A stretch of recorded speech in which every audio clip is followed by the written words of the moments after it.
All is relatively normal at Baker Street at the beginning of Sherlock Holmes' Crimes and Punishments.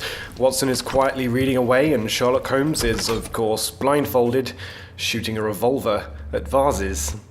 So while I dodge whatever test Holmes is performing, let me introduce to you Sherlock Holmes' Crimes and Punishments, the new Sherlock Holmes game from Frogwares and Focus Home Interactive, coming at the end of September for PS4, Xbox One, PS3, Xbox 360, and PC. Holmes, will you stop that? Rest assured, this gameplay footage won't ruin any story elements, so allow me to introduce to you the first of 6 unique cases in Crimes and Punishments, as you follow my line of deduction towards selecting whom I believe committed the crime. Stop, Holmes! Is that you, Watson?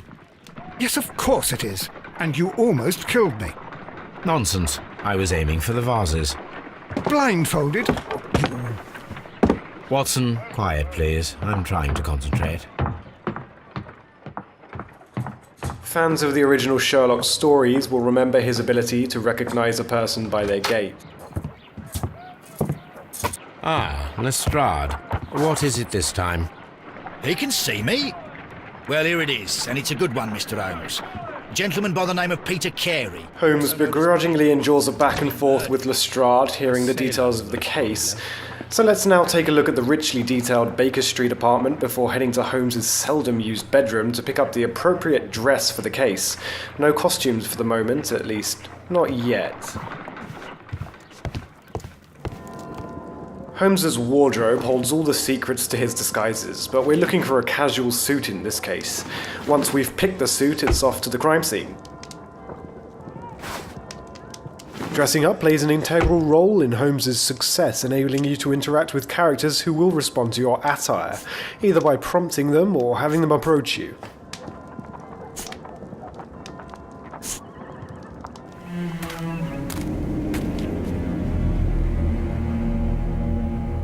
Mr. Holmes, I'm over here. Come on. Created with Unreal Engine 3, welcome to the particularly beautiful garden of Mrs. Carey, who, unlike the perp, just can't seem to pin her husband down. Let's avoid the bureaucratic procrastination of the police and head straight to Mrs. Carey. I'm able to go into first person, useful for getting a closer look at your surroundings, or simply if it fits your playstyle a little better. Now let's meet Mrs. Carey and enjoy some of the voice acting in Sherlock Holmes' Crimes and Punishments. Inspector Lestrade, when will you remove my husband's body? It's sacrilegious to leave him here like this. As soon as we can, Mrs. Carey, I assure you. Allow me to introduce you to Mr. Sherlock Holmes. He's a detective. No doubt you've heard of him. I'll wait for you in front of the cabin, Mr. Holmes. My condolences, Mrs. Carey. Thank you, Mr. Holmes.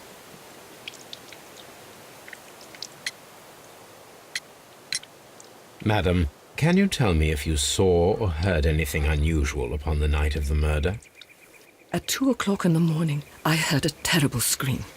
But I thought nothing of it then. He would scream all the time when he was drunk. Do you remember at what time you found your husband's body?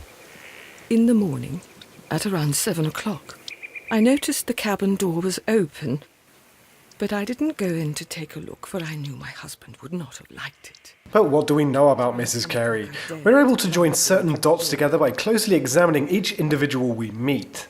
So allow me to introduce a rather beautiful mechanic that allows us to take advantage of Holmes' skills, picking what we feel are the most telling or most important aspects of the people in Crimes and Punishments. From clothing that contradicts their class to cuts, bruises and wrinkles, or objects that tell a story about themselves or their lives. Taking advantage of DirectX 11, let's take a close-up look at Mrs. Carey.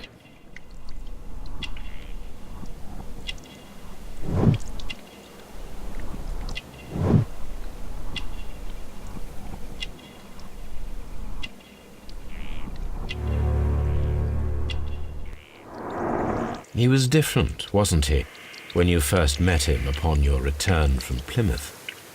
Yes, Mr. Holmes. Oh, my goodness, but how do you know about that? At this point, Holmes begins to use some of the character details obtained through close examination of Carey, much to her surprise. However, this is no mere automatic process. It's up to you to pick the evidence that supports Holmes' claim via the aforementioned QTE. Spain is from Plymouth.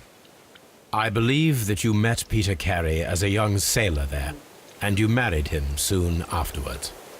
That is indeed what happened, Mr. Holmes. How extraordinary.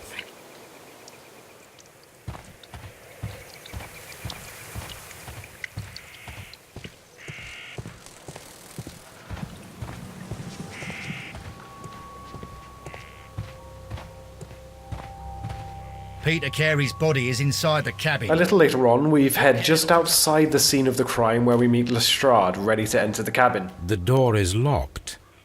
Wait just a moment, Mr. Holmes, and I'll open it. I locked it yesterday to ensure that no one should enter the cabin and tamper with the evidence. Ah, good thinking. Hello. What is it, Lestrade? It seems to me that someone has tried to force it, Mr. Holmes.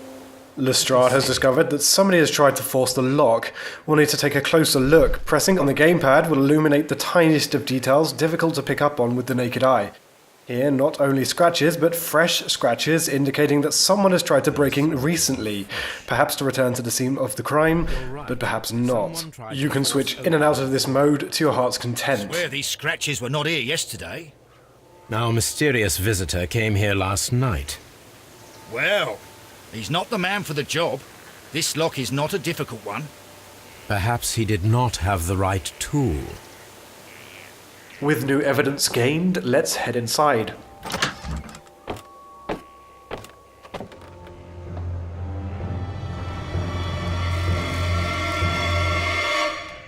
What a terrible way to die.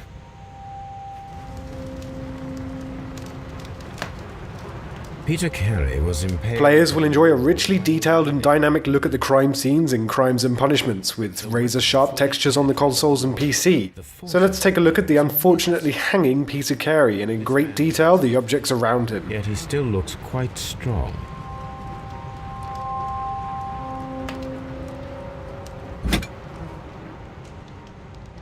This blood is from the pool underneath the dead body. Heading down, we see a knife covered in blood and a notebook. Let's see if there's any useful information on either. Defend himself with this knife, but he did not succeed.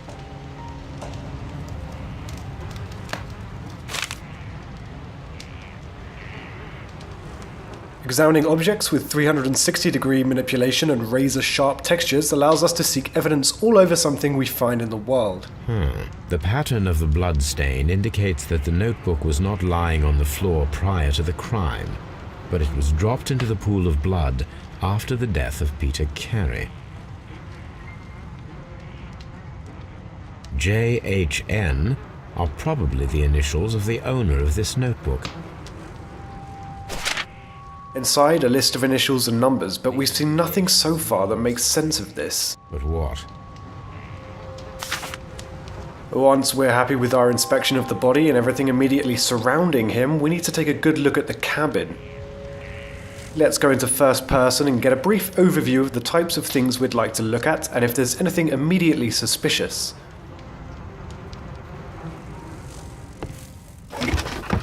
This chest contains Carey's belongings, including a pair of boots that may fit the footprints outside, which I didn't show you. Give it a try yourselves. Interesting. Peter Carey's boots. They look to be a size 8.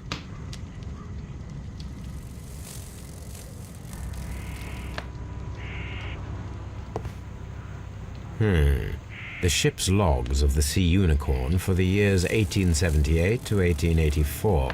Peter Carey was her captain. A rather empty-looking shelf with some whale's teeth perched to the left. Faintly, I can see there was a chest here from the cleaner area underneath where it would have sat. Let's take a closer look. Expanding on what I spotted, Holmes takes an educated guess at the size and nature of the chest. This place is not covered with dust, like the rest of the shelf. An object was taken from here. It was larger than a book, a box or a small chest, perhaps.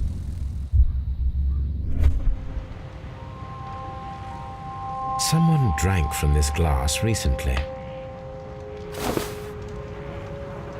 The initials PC have been crudely burned. A sailor's work. On the table, there's a pouch. Manipulating the object with the thumbsticks, I'm able to look inside and see that it's clearly a tobacco pouch. Holmes recognizes the scent, but to gain a clear picture, I have to arrange these shapes to form an image as part of the picture Holmes associates with the aroma. I won't show you how to do this, you'll have to solve it yourselves.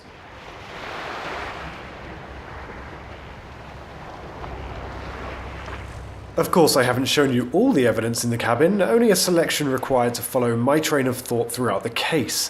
Armed with this new information, let's go and talk to Mrs. Carey again and update her on our investigation. The garden is very large and well maintained. Do you employ someone to look after it? It is true, there is a lot of work, but my husband took care of it himself. Let's not spoil all the dialogue, but it does seem as though another man has been here, perhaps to tend to the garden. I'm not sure. It might be, but he hadn't smoked in a very long time. Well, moving on, we can start to join the dots and associate clues and evidence. Welcome to the deduction space. This area contains all pertinent information, evidence and clues, and mental notes of Holmes' possible reasonings, ideas and conclusions. 2 clues equate to a deduction, and a deduction may lead to a task, allowing you to move on in the case. Our association has led to a task. We must ambush whomever was ill-equipped to break in and retrieve his notebook, assuming he will return tonight.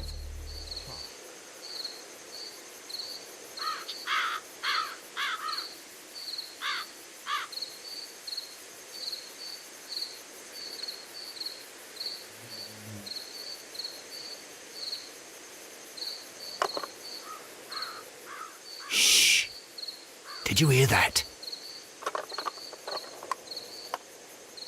A noise, and hey presto, a new suspect. A suspect who was certainly at the scene of the crime, as evidence suggests, but now we need a motive, despite Lestrade's eager temperament. There's someone there. I'm gonna collar him. I'll be right behind you. All right, my fine fellow. Who are you and what are you doing here? You're detectives, I suppose. You imagine that I'm connected with the death of Captain Carey. I assure you I'm innocent. Innocent? And what are you doing in his cabin? Shall I tell you? You came to retrieve what you had lost after killing Peter Carey, but we were here waiting for you. What is your... Use the loading screens to review case files or peruse deductions.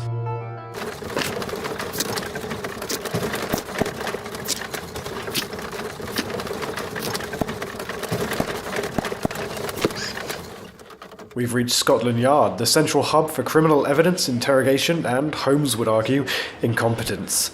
With each case, we must review the collected physical evidence and interrogate the suspects. Can I help him? Good morning, Constable. I would like to speak to the fellow who was arrested at Woodman's Lee last night. Ah, the young man. He's waiting in the interrogation room. You can go straight through. His belongings are held in the evidence room.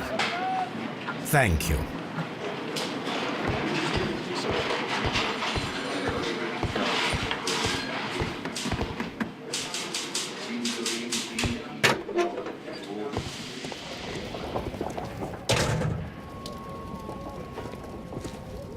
These are the suspect's belongings. Let's take a look at what we've collected so far. A second examination often yields further information, especially after an interrogation, and new information can arm us with pertinent information required to catch out a potential liar. A handkerchief with the initials JHN. Along with what we've collected are the suspect's belongings, in this case a ring and handkerchief matching the initials of the notebook. From R. Dawson.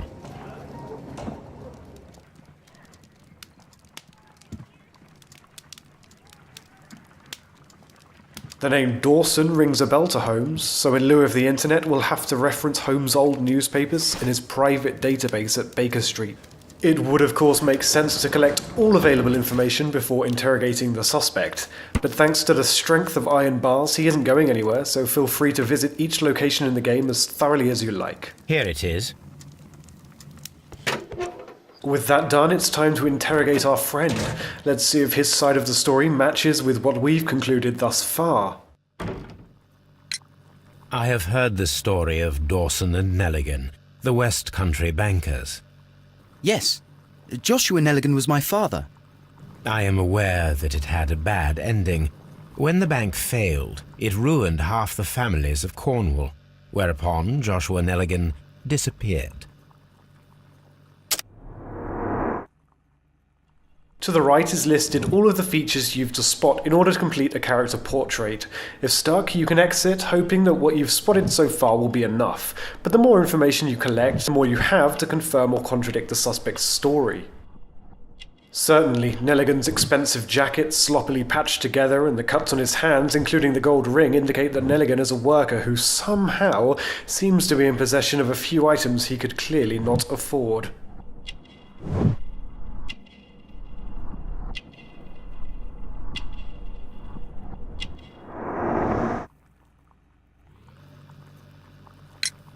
Does this notebook belong to you?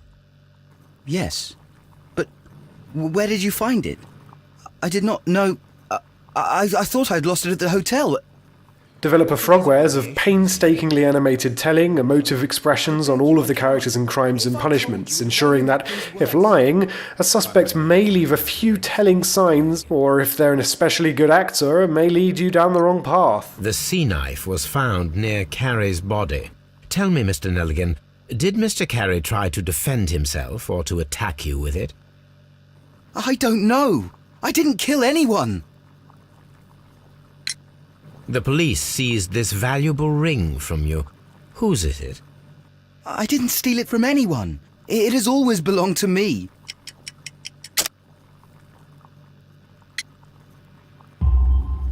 The ring's date of engraving is many years ago.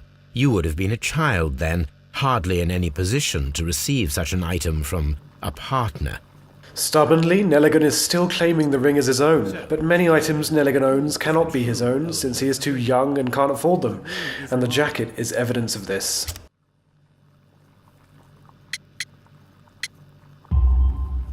No, Mr. Nelligan. I believe that the ring had belonged to your father. Oh, but how do you know? The jacket you are wearing is made of an expensive fabric that only a man of exceptional wealth could afford. You do not seem to me to be a rich man, Mr. Nelligan. Furthermore, the garment is ill-fitting. It is quite clear that it belonged to someone else, most probably your father. With your father gone and taking with him the family's wealth, as a little boy you had to find yourself a manual job, and it was most probably cleaning fish. You cut your hands often while working. I can tell from the scars. I'm speechless, Mr. Holmes. It all happened exactly as you say. We conclude that Nelligan certainly did break in to retrieve his or his father's notebook, which may prove that Nelligan is the murderer. However, there is still one question that must be asked. Could Nelligan muster the strength to harpoon a man to a wall? This, with aid of Watson, requires an experiment. A spot of whaling, Watson? Would you care to take part? Are you serious? No, but we do need to clarify what happened on the night of Black Peter's murder. A reenactment, then? Is something bothering you? The sailor's knife, Watson. Why was it on the floor? Peter Carey attempted to defend himself? It is possible, but if that is the case, then it alters many things. I don't quite follow you. Tell me, my friend, what is the animal closest to man, morphologically, I mean? Holmes, you should aim for the mark in order to perform the most reliable test. This is one of the many contextual minigames in Crimes and Punishments. Here we have to gauge the required strength to pierce a man's body with a harpoon.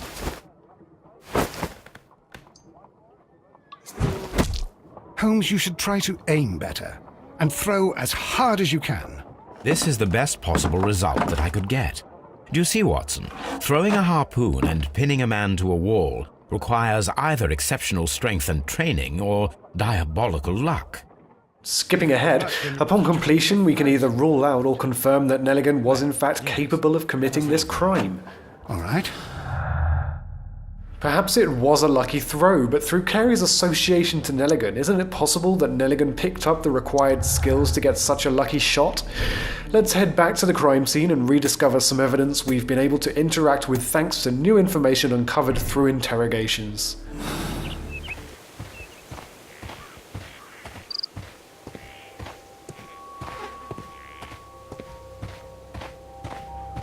"1883. That's the one I need. This is the crew list of the Sea Unicorn. Log notes for June. Nothing unusual. Log notes for July. Nothing special. Log notes for August. These pages have been torn away. An incident happened in August, and the pages have been torn out. Perhaps something between Carey and Nelligan's father? Remember, there are more suspects to interrogate and more locations to visit in this case. There's more evidence and more to find. How about Hurtley, the gardener? Reaching your ultimate conclusion is a matter of choosing conclusions that best fit the assumptions you've made throughout examining all the details of the case. There are multiple suspects for every case, and you'll only be able to follow them to a conviction if you've found the evidence required to implicate them. Miss out on valuable evidence, and you may find it impossible to convict the right suspect. As the picture grows clearer, you will eventually be presented with an ultimate conclusion, a perpetrator who you must either absolve by showing some understanding as to the reasons behind his supposed actions, or condemn by handing him over to Lestrade. However, it is entirely possible to condemn or absolve the wrong person. You will only be able to convict or absolve one suspect per case. It isn't necessary to gather every clue in the game to progress, but different clues will lead to different conclusions, ultimately leading to a suspect. If you don't gather all the clues in a case, you won't be able to achieve the highest detective score, and Holmes will face certain consequences.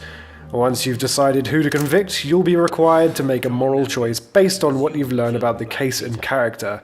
Condemn or absolve. Turn the bond certificates, and you threatened to call the police. Peter Carey was drunk. He drew his knife. In panic, you took the harpoon and made your lucky throw in self-defense. Put that in your report, Lestrade.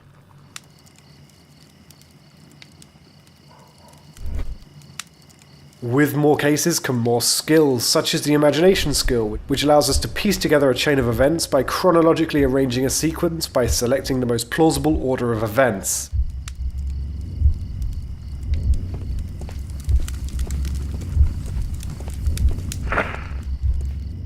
Judging the likelihood of the order is entirely up to you.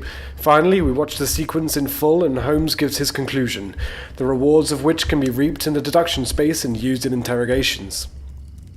With 6 cases and appearances from some of the most memorable Sherlock Holmes characters, be sure to investigate Sherlock Holmes Crimes and Punishments when it releases at the end of September for PS4, Xbox One, PS3, Xbox 360 and PC. Thanks for watching. So Mr. Turner used a book to hide an object that he found on Kenneth Butler's body. The question is, what did he find?